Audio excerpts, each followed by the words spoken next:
অস্ট্রেলিয়ার বন্ডাই বিচে বন্দুক হামলার জন্য ফিলিস্তিনকে দায়ী করলেন ইসরায়েলি প্রধানমন্ত্রী। এক ভাষণে বেনিয়ামিন নেতানিয়াহু বলেন, ফিলিস্তিনকে স্বীকৃতি দিয়েছিল অস্ট্রেলিয়া। এই সিদ্ধান্তই দেশটিতে সন্ত্রাসবাদ উস্কে দিয়েছে। সন্ত্রাসবাদকে নির্মূলে ফিলিস্তিন এবং হামাসকে ধ্বংসের বিকল্প নেই বলেও মন্তব্য করেন তিনি। সিডনির বন্ডাই বিচে ইহুদি ধর্মের হানুকা অনুষ্ঠান চলাকালে হয় হামলা। এ ঘটনার পর থেকে আলোচনায় অস্ট্রেলিয়ায় ইহুদি বিদ্বেষ বা অ্যান্টিসেমিটিজম ইস্যুটি। এরই মধ্যে হামলাকারী হিসেবে উঠে এসেছে দুই মুসলিমের নাম। ফলে এই ইস্যুতে সরব হয়ে উঠেছে ইসরায়েল।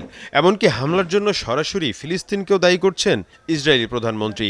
নেতানিয়াহুর দাবি, ফিলিস্তিনকে স্বীকৃতি দেয় ইহুদি বিদ্বেষ বেড়েছে অস্ট্রেলিয়ায়।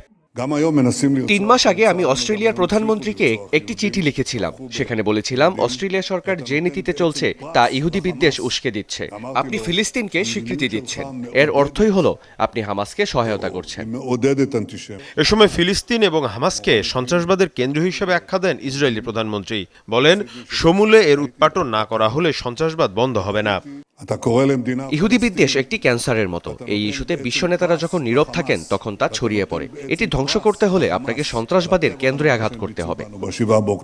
গেল 21 সেপ্টেম্বর ফিলিস্তিনকে স্বীকৃতি দেয় ইসরায়েল। মীর মুশফিকা হাসান, যমুনা নিউজ।